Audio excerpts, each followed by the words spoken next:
तो चलो यार आज बात करते हैं रामायण के एपिसोड नंबर 181 की। यस फ्रेंड्स, अब जब मेघनाथ अदृश्य होकर श्री राम और लक्ष्मण पे नागपाश डाल देता है तो राम और लक्ष्मण नागपाश में बंध जाते हैं।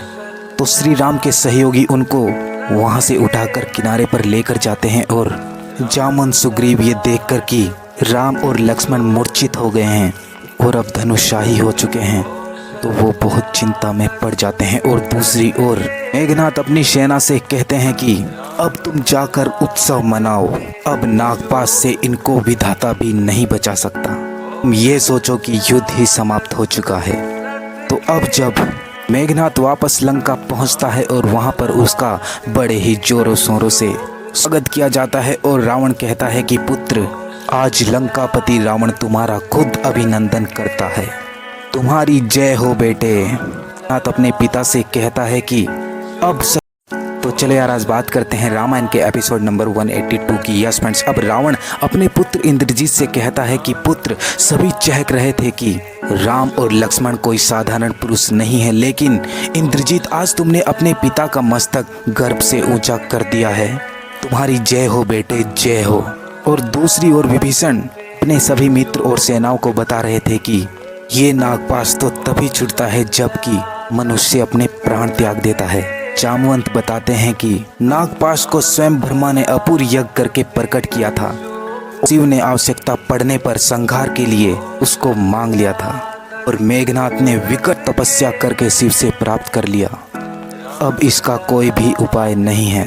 तो सुग्रीव कहता है क्या सच में इसका कोई उपचार नहीं है? क्या हम हाथ में हाथ रखकर यहाँ बैठे रहेंगे? तो विभीषण जी कहते हैं नहीं, इस अस्त्र का कोई तोड़ नहीं है। तो आगे क्या होता है ये जानने के लिए मेरा नेक्स्ट एपिसोड। तो चलो यार आज बात करते हैं रामायण के एपिसोड नंबर 183 की। यस फ्रेंड्स, अब त्रिजटा माता सीता से कहती है कि श्री राम और लक्ष्मण को मेघनाथ ने नागपाश में बांध दिया है।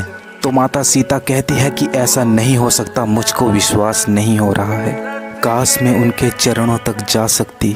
तो त्रिजटा माता सीता से कहती है कि इस सब को तुम रोक सकती हो माता सीता, शक्तियों को जगाओ माता, तुम्हारी मांग जगदम्बा भी नहीं टाल सकेगी।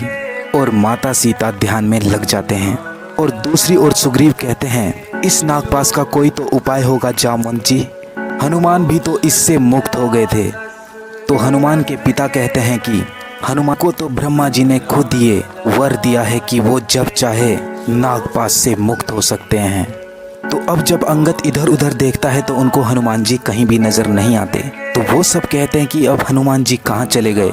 यस फ्रेंड्स, तो उसके बाद क्या होता है ये जानने के लिए मेरा नेक्स्ट। तो चलो यार आज बात करते हैं रामायण के एपिसोड नंबर 184 की। यस फ्रेंड्स, अब हनुमान जी गरुड़ देव के पास जाकर उनसे मदद मांगते हैं और कहते हैं कि किसी भी तरह आप इसका उपचार बताओ, तनिक विचार करो गरुड़ जी, श्री राम और लक्ष्मण के साथ बहुत से प्राण जाएंगे, माता सीता भी जीवित नहीं रहेंगी और श्री राम के वापस अयोध्या ना जाने पर भरत भी मृत्यु को प्राप्त हो जाएंगे। उसके बाद पूरी अयोध्या अनाथ सी हो जाएगी और अयोध्या दूसरों के हाथों में चली जाएगी। किसी तरह श्री राम और लक्ष्मण को इस नागपाश से बचाओ। तो गरुड़ देव को दया आती है और वो कहते हैं चलो पवन पुत्र चलो। अब हनुमान जी और गरुड़ देव वहाँ से उड़कर श्री राम और लक्ष्मण के पास आते हैं और उनको उस नागपाश से मुक्त करवाते हैं, जिससे कि सभी बहुत प्रसन्न होते हैं। ऐसे ही श्री राम और लक्ष्मण की आंखें खुलती है तो श्री राम कहते। तो चलो यार आज बात करते हैं रामायण के एपिसोड नंबर 185 की। यस फ्रेंड्स, अब गरुड़ देव श्री राम से कहते हैं कि आपको मेघनाथ ने नागपाश में बांध दिया था, जिससे कि मैंने आपको मुक्त कर दिया है।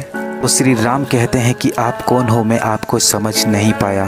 तो गरुड़ देव श्री राम से कहते हैं कि जब आप इस युद्ध यज्ञ के अनुष्ठान में उसमें विजय श्री प्राप्त करोगे और जब आप अपने अवतार को पृथ्वी पर सार्थक कर देंगे तो आप स्वयं ही मेरे सेवा के संबंध को जान लेंगे मेरे प्रभु। अब हनुमान जी श्री राम से कहते हैं कि प्रभु, वानर सेना उस शिविर में घोष की अनुमति चाहती है। तो श्री राम पूछते हैं कि किस उपलक्ष्य में, और वो भी रात्रि के मध्य में? जयनाथ क्यों, क्या हमें विजय प्राप्त हो चुकी है? क्या हमारा युद्ध करने का उद्देश्य पूर्ण हो चुका है? तो हनुमान जी कहते हैं उद्देश्य आप पर आए संकट